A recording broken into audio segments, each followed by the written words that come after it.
Hi, everybody. Welcome back to Ox Talks. Appreciate you watching the show. Thanks for supporting the channel, liking these videos for me, hitting the thumbs up button, sharing the videos with folks, and subscribe to the channel. That's all I can ask. Appreciate you very much. Let me jump into, I guess, which is the biggest news story of today. Unless you're a crypto fan and you saw Bitcoin hit, I think, $93,000, something like that. Dogecoin over 40 cents, XRP over 70 cents. Again, you guys know I'm not a crypto specialist by any means, but it's amazing to see how money is rotating into that sector right now.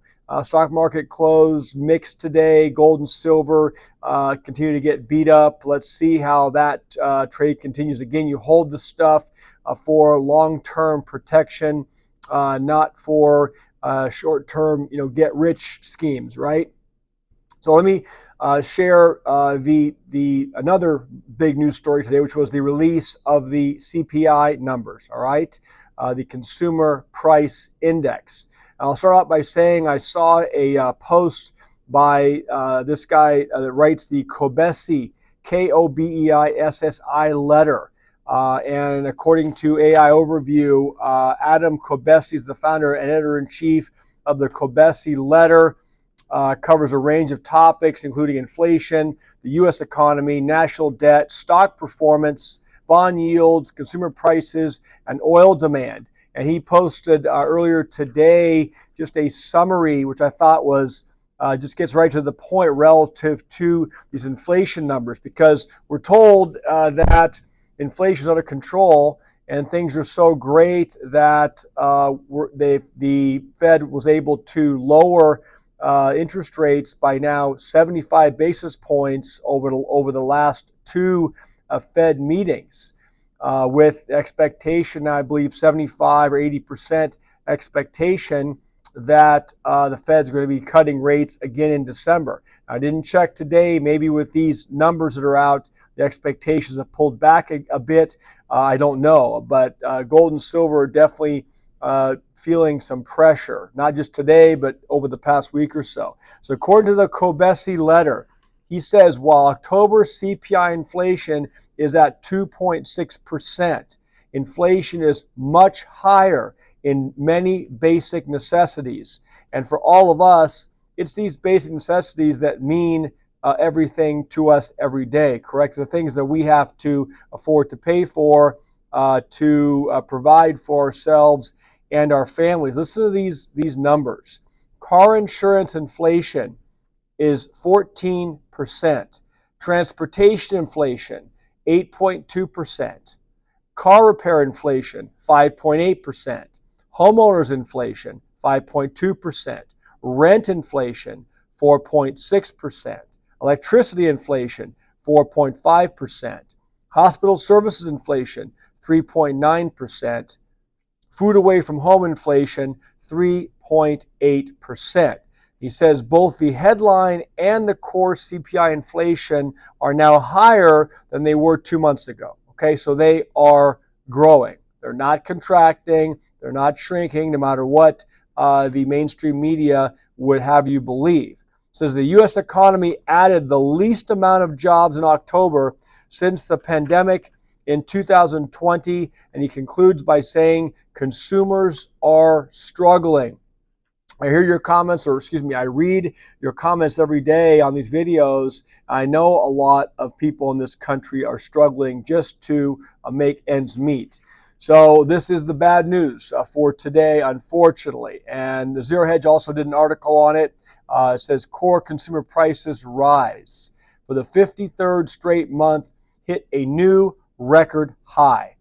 And this says the inflation story is far from over, no matter what the Fed or the White House claims. For the 53rd straight month, core consumer prices rose on a month-over-month basis in October, while the year-over-year pace re-accelerated to a plus 3.33%.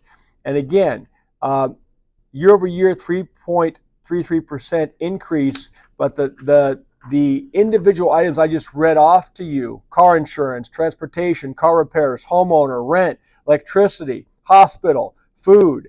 All those things are much higher than 3.3%, and in some cases, multiples higher. Says services costs are starting to pick up again. The index for all items less food and energy rose 0.3% in October, as it did in October and also in September. The shelter index increased 0.4% in October. The index for owner's equivalent rent rose 0.4%, and the index for rent rose 0.3% over the month. The lodging away from home index rose 0.4% in October after falling 1.9% in September.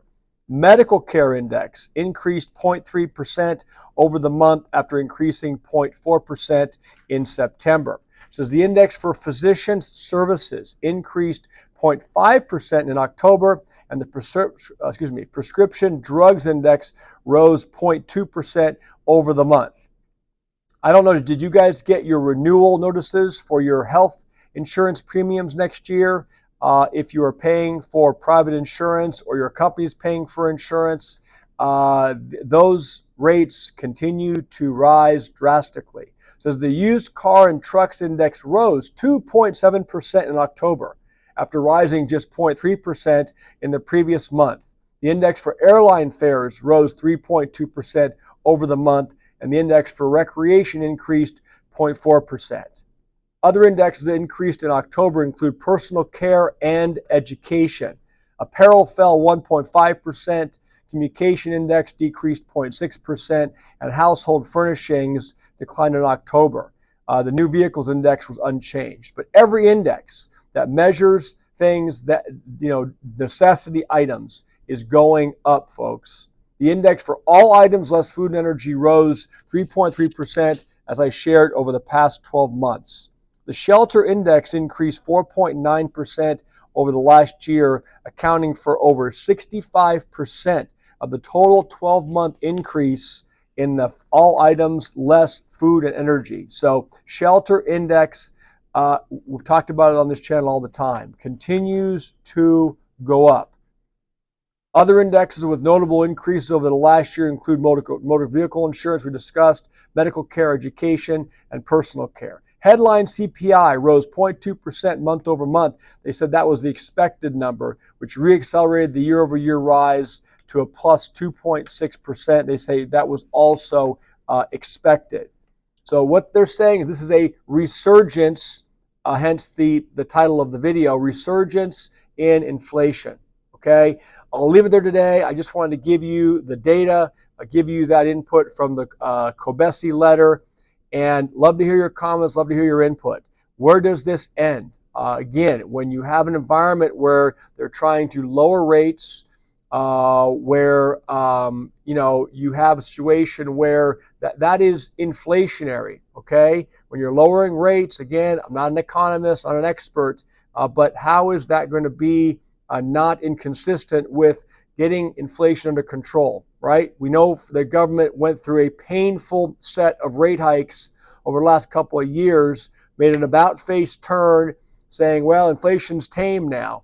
Evidently not, if you guys are looking at the same stuff I'm looking at here. Have a great rest of your day today. Again, I appreciate your comments. You subscribing to the channel. I do read the comments, doing my best to respond to them. Been a very, very busy week here at the law practice. Actually, the last couple of weeks taking a lot of new cases, so I haven't had the time I would have otherwise wanted to respond to your guys' comments. But please keep them coming. Let's keep growing the community. Talk to you soon. Bye.